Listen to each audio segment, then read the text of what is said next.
This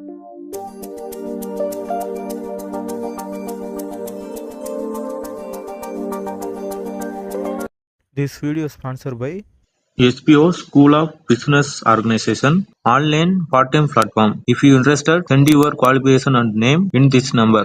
9994104160. Skip பண்ணாதீங்க, பெரிய தப்பு. தினம் 300 ரூபாய் சம்பாதிக்க அரிய வாய்ப்பு. இன்ஸ்டாகிராம், ஃபேஸ்புக் பயன்படுத்த தெரிந்தால் போதும். Content post and content publishing மூலமா தினம் 300 ரூபாய் சம்பாதிக்கலாம். இந்த வேலை செய்ய 5 நிமிடம் போதும். Work training support, group communication support, all language customer live chat support, முக்கியமா சொந்தமா ஒரு பிசினஸ் ஸ்டார்ட் பண்ற அளவுக்கு உங்களால கற்றுக்கொள்ளவும் முடியும், சம்பாதிக்கவும் முடியும். இந்த வேலை வாய்ப்பு வழங்குவது 5 வருடத்திற்கு மேல ரன் ஆகிட்டு இருக்க நம்ம தமிழ்நாட்டு company school of business organization private limited. மேலும் விவரங்களுக்கு டிஸ்கிரிப்ஷன்ல கொடுத்திருக்க நம்பருக்கு வாட்ஸ்அப் பண்ணுங்க. இன்று நவம்பர் 30. பர்மாவின் பாண்டனோ என்ற இடத்தில் பிறந்தவர் ரங்கூன் பல்கலைக்கழக கல்லூரியில் மேற்கல்வி கற்று பின்னர் தனது பிறந்த ஊரின் தேசிய கல்லூரியில் தலைமை ஆசிரியர் ஆனார். பல நூல்களை மொழிபெயர்த்தார். பின் அரசு பணியில் நுழைந்தார். அவர்தான் ஊதான்.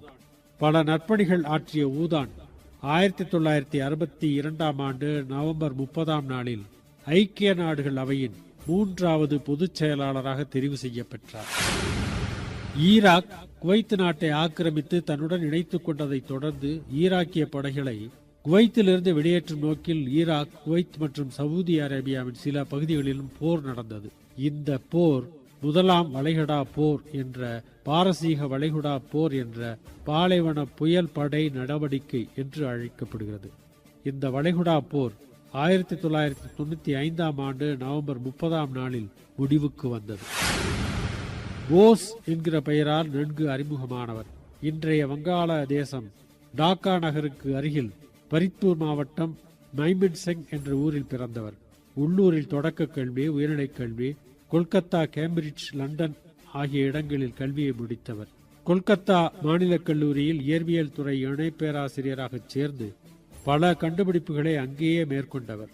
அவர்தான் தாவரங்களுக்கும் உயிர் உண்டு என்ற உண்மையை உலகுக்கு வெளிப்படுத்திய இந்திய விஞ்ஞானி சர் ஜெகதீஷ் சந்திர போஸ். தாவரங்களும் நம்மை போன்றே உணவு உண்டு செரிக்கின்றன. அவையும் மனிதர்களைப் போல இரவில் உறங்கி காலையில் விழிக்கின்றன. அவையும் பிறக்கின்றன, இறக்கின்றன. அவற்றுக்கும் நம்மை போன்ற மகிழ்ச்சி, துன்பம் எனும் உணர்ச்சிகள் உண்டு என்கின்ற உண்மைகளை கண்டறிந்தார். சர் ஜெகதீஷ் சந்திர போஸின் பிறந்த நாள் நவம்பர் 30 ஆகிய இன்று உலகத்தின் மிகச்சிறந்த பேச்சாளர், பிரிட்டன் இராணுவ அதிகாரி, வரலாற்றியலாளர், எழுத்திற்காக நொபேல் பரிசு பெற்றவர், போர்த்தந்திரம் மிக்கவர், ஆர்டர் ஆஃப் கார்ட்டர் ஓஜி, காமன்வெல்த் சிறப்பு தகை பட்டயம், ஆர்டர் ஆஃப் மெரிட், கனடா அரசியாரின் ஆலோசகர் என்ற பட்டயங்களை பெற்றவர். அவர்தான் வின்ஸ்டன் சர்ச்சில். 91 ஆண்டுகள் வாழ்ந்த சர்ச்சிலின் பிறந்த நாள் இன்று நவம்பர் 30. அவர் பிறந்த ஆண்டு 1874. எழுத்தாளர், கவிஞர், நாடகாசிரியர் ஆஸ்கார் வைல்ட் மறைவு நாள் இன்று. 46 ஆண்டுகளே வாழ்ந்த ஆஸ்கார் வைல்டு இவ்வுலகு நீத்த ஆண்டு 1900.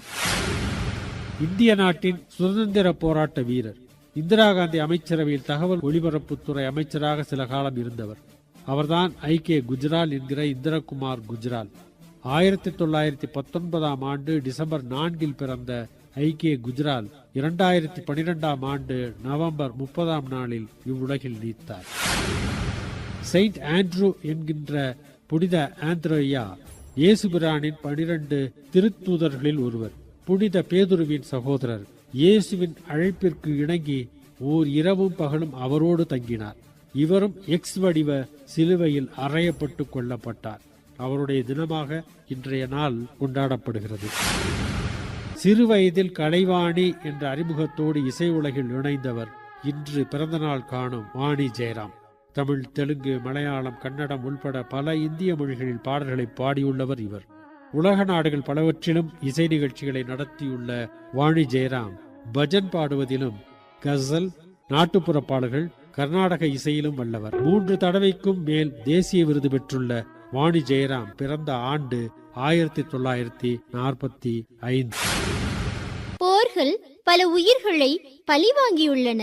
அதிலும் ரசாயன பொருள்களால் உருவாக்கப்பட்ட போர்க்கருவிகளால் பாதிக்கப்பட்டவர்களும் சந்ததிகளும் ஏராளம். இது போன்ற ரசாயன தளவாடங்களாலும் கருவிகளாலும் பாதிக்கப்பட்டவர்களை நினைவு கூறும் வகையில் ஒவ்வொரு ஆண்டும் நவம்பர் 30ஆம் திகதி கடைபிடிக்கின்றோம் உலக ரசாயன போரில் பாதிக்கப்பட்டோருக்கான அனைத்துலக நாள். கணினிகள் வாழ்வின் ஒரு அங்கம். அதில் தரவுகள் பெரும் பங்காற்றுகின்றன. கணினிகள் இல்லாத துறைகள் இல்லை என்றால் மிகையாகாது. ஆனால் அக்கணினிகளை பாதுகாப்பது என்பதும் பெரும் சவாலாக இருக்கின்றன.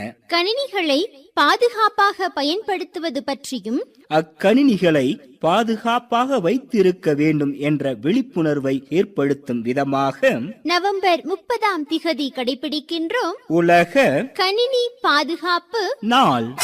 SPO School of Business Organization online part-time platform. If you interested, send your qualification and name in this number 8637471778. Skip பண்ணாதீங்க, பெரிய தப்பு. தினம் 300 ரூபாய் சம்பாதிக்க அரிய வாய்ப்பு. இன்ஸ்டாகிராம், ஃபேஸ்புக் பயன்படுத்த தெரிந்தால் போதும் content post and content publishing மூலமா தினம் 300 ரூபாய் சம்பாதிக்கலாம். இந்த வேலை செய்ய 5 நிமிடம் போதும். Work training support, group communication support, all language customer live chat support, முக்கியமா சொந்தமா ஒரு பிசினஸ் ஸ்டார்ட் பண்ற அளவுக்கு உங்களால கற்றுக்கொள்ளவும் முடியும், சம்பாதிக்கவும் முடியும். இந்த வேலை வாய்ப்பு வழங்குவது 5 வருடத்திற்கு மேல ரன் ஆகிட்டு இருக்க நம்ம தமிழ்நாட்டு company school of business organization private limited. மேலும் விவரங்களுக்கு டிஸ்கிரிப்ஷன்ல கொடுத்திருக்க நம்பருக்கு வாட்ஸ்அப் பண்ணுங்க.